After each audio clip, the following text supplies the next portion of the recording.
In this video, I'm going to cover mutual funds and investment diversification. A mutual fund refers to a managed collection of cash, stocks, bonds, and other securities. Mutual funds can be classified as open-ended funds where there's no restrictions on the shares that can be issued, or closed-ended funds where there are restrictions on the shares that can be issued. There are a variety of different types of mutual funds. A money market fund invests in short-term securities such as U.S. Treasury bills. These funds would provide liquidity, and they'd also provide a higher rate of return than a savings account. A fixed income fund would invest in bonds or certificates of deposit, and equity funds invest in stocks. There are different types of mutual fund equity funds.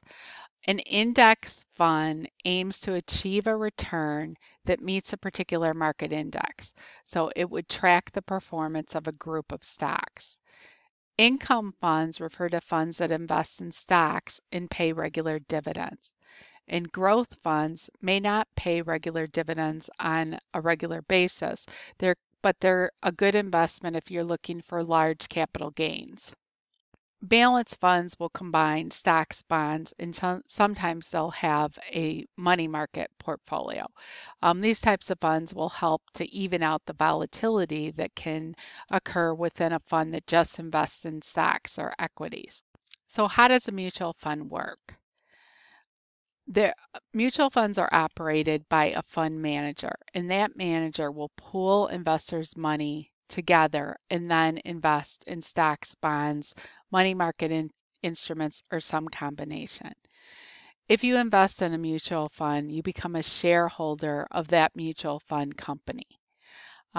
You invest through the fund either directly or you could purchase them through a broker, for example.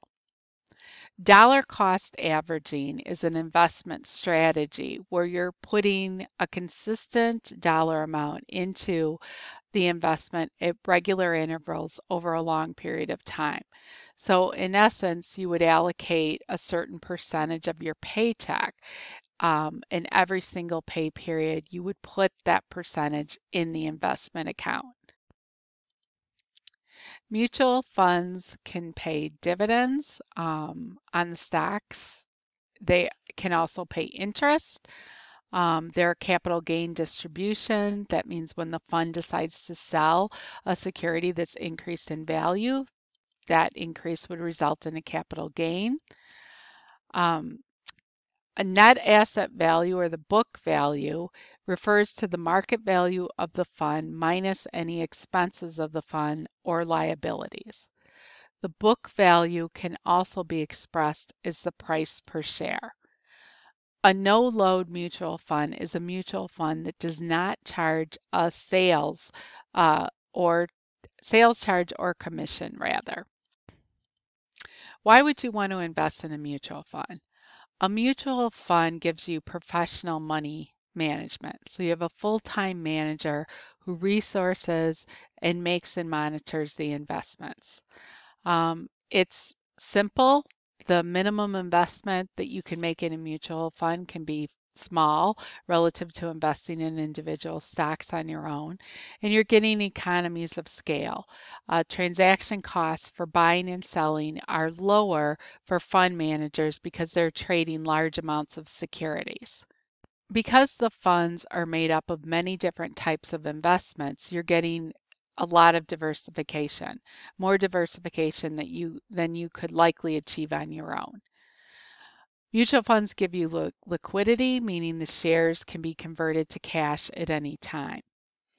And capital gains distributions refers to the funds may pass on the long-term gains in the forms of distributions at a lower tax rate than normal income tax.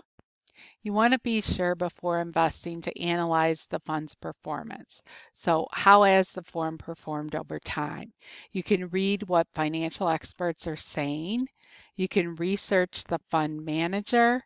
You can research or read the prospectus, which is a a report that outlines the fund's strategy, their goals, and also the fees.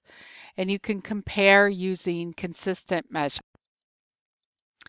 Diversification means you're investing in different companies, industries, and asset classes. An asset class refers to a group of investments whose prices tend to move in the same direction. Investment risk refers to the uncertainty that you're going to achieve some sort of return over time. Asset allocation is important, and that's the process of determining what percentage of your investment portfolio are you going to have dedicated to different asset classes. So in other words, how much of your portfolio is in stocks and how much of your portfolio is in bonds. And in general, the younger you are, the more risk you can afford to take. So therefore, the more of your portfolio you would want dedicated to stocks. There are also alternative investments to consider. Precious metals, commodities, something called hedge funds, which are a pool of investments that are not regulated by the SEC, real estate, or collectibles.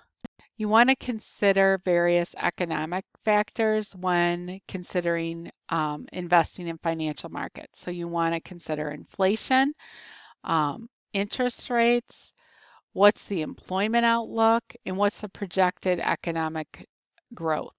Are we looking at a recession or at a time of expansion? Some basic economic indicators are gross domestic product, which looks at the value of goods and services in a country over a specific period of time. Consumer confidence index, so are consumers optimistic about how the economy is doing or not? You want to consider the consumer price index, which looks at inflation. The consumer price index is the most widely used measure of inflation, and that can have an impact on how your investments would grow over time.